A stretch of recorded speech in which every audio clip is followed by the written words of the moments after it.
Hallo ihr Lieben, schön, dass ihr bei meiner Food Lounge wieder mit dabei seid. Heute gibt es seit Ewigkeiten mal wieder eine richtige Torte und zwar machen wir eine Kaffee-Kirschtorte. Viel Spaß!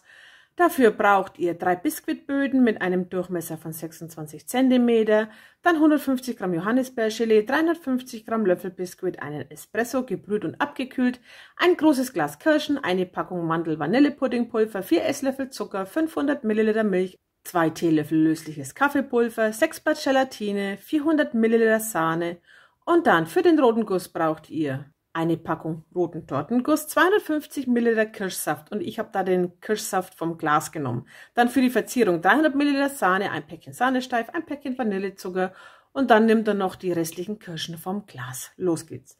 Hier habe ich meinen Espresso. Ihr könnt auch einen normalen Kaffee nehmen, wenn euch der Espresso zu stark ist. Den lässt ihr abkühlen und gebt ihn dann in einen Teller. Dann den ersten Boden legt ihr auf eine Tortenplatte. Hier hatte ich mein Johannisbeergelee. Das habe ich ein bisschen erwärmt, damit sich das Ganze etwas leichter verstreichen lässt. Ihr könnt übrigens auch andere Konfitüre oder Gelees nehmen, aber am besten, wo keine Stücke drin sind. Dann habe ich hier noch meine Löffelbiskuits. Ich habe hier welche, die diesen Zuckerguss nicht drauf haben. Also da gibt es ja welche ohne Zucker und welche mit und die hier waren ohne. Ich fand sie schöner. Ja, und dann legen wir mal los. Das Gelee kommt auf den Boden. Einfach draufgeben und schön gleichmäßig verstreichen. Lasst ein klitzekleines bisschen Rand, damit es nicht hinausläuft, wenn von oben noch ein bisschen Druck drauf kommt, weil da kommt ja dann noch eine Creme drauf und noch 2 weitere Böden. Da kann es dann leicht passieren, dass das Gelee auf der Seite rausdrückt. Deswegen lasst ein klitzekleines bisschen Platz am Rand.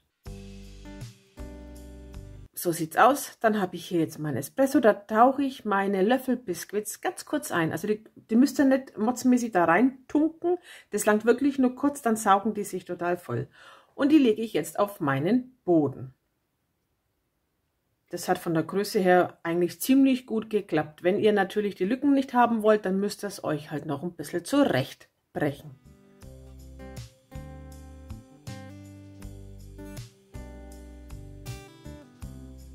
So sieht es dann aus. Der kommt kurz zur Seite. Hier habe ich jetzt kaltes Wasser. Da kommt jetzt die Gelatine hinein. Was wichtig ist, dass das Wasser kalt ist. Und lasst es so gute 5 bis 10 Minuten, am besten 10 Minuten gelieren. Dann habe ich hier mein Puddingpulver, da kommen die 4 Esslöffel Zucker mit hinein und von der Milch so 125 Milliliter. Also von den 500 Milliliter Milch 125 Milliliter hier zu den Pulver geben und das Ganze verrühren. Und zwar so lange, bis keine Klümpchen mehr zu sehen sind. Hier seht ihr jetzt, das sieht aus, als wären es Klumpen, das sind aber keine, das waren Puddingpulver, da waren Mandelstücke drin, fand ich echt cool. Dann die restliche Milch aufkochen lassen, da kommt dann das lösliche Kaffeepulver hinein und wenn es dann aufkocht, so wie hier, also wenn das Ganze nach oben geht, gebt ihr das Puddingpulver dazu. Also einfach reinschütten und dann am besten den Herd ausmachen und einrühren.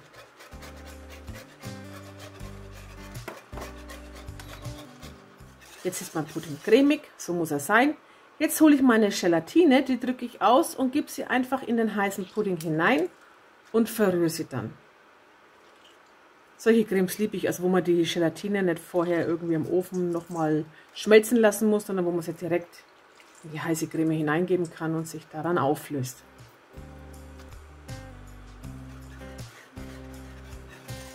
Ja, und das darf jetzt auskühlen. Am besten ihr gebt es in eine andere Schüssel, dann geht es etwas schneller.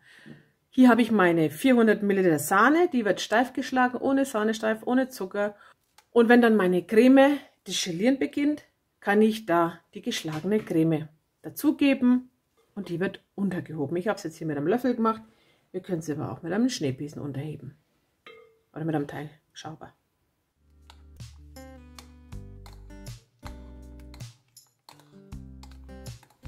Ich habe das Ganze auf 2-mal gemacht und so sah sie dann aus. Dann hole ich meinen Boden wieder, da gebe ich jetzt die Hälfte von der Creme darauf und verstreiche das Ganze gleichmäßig. Aber achtet darauf, dass er nichts daneben schüttet, so wie ich hier. Achtet darauf, dass auch richtig schön in den Lücken hineingeht, damit ihr dann später keine Löcher habt.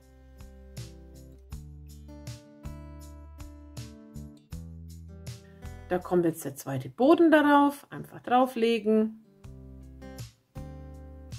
Und dann kommt von der restlichen Hälfte nur die Hälfte drauf. Die wird dann ebenfalls schön gleichmäßig verstrichen. Jetzt braucht ihr dann die Kirschen. Die müsst ihr natürlich vorher absieben. Und den Saft bitte auffangen, weil der Saft war bei mir später genau 250 Milliliter und der langt dann für den Tortenguss. Ja, und die restlichen Kirschen werden hier einfach schön verteilt. Und dann kommt noch die restliche Creme darauf und wird gleichmäßig verstrichen, so gut es halt geht. Wenn die Kirschen nicht ganz bedeckt sind, das macht überhaupt nichts, denn da kommt ja oben drauf nochmal ein Tortenboden.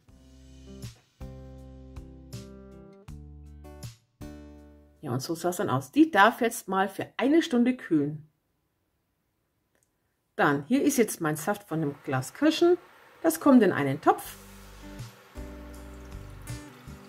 Da kommt Zucker mit dazu. Und der Tortenguss.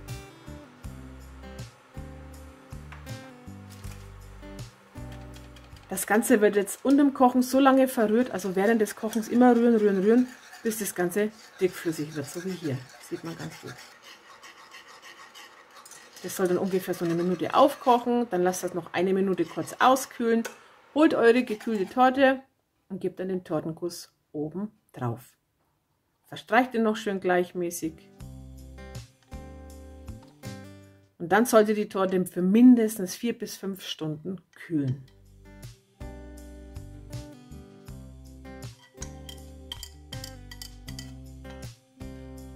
Hier habe ich jetzt die 300 Milliliter Sahne mit Sahnesteif und Vanillezucker aufgeschlagen. Einen Teil davon habe ich in einen Spritzbeutel gegeben mit französischer Sterntülle.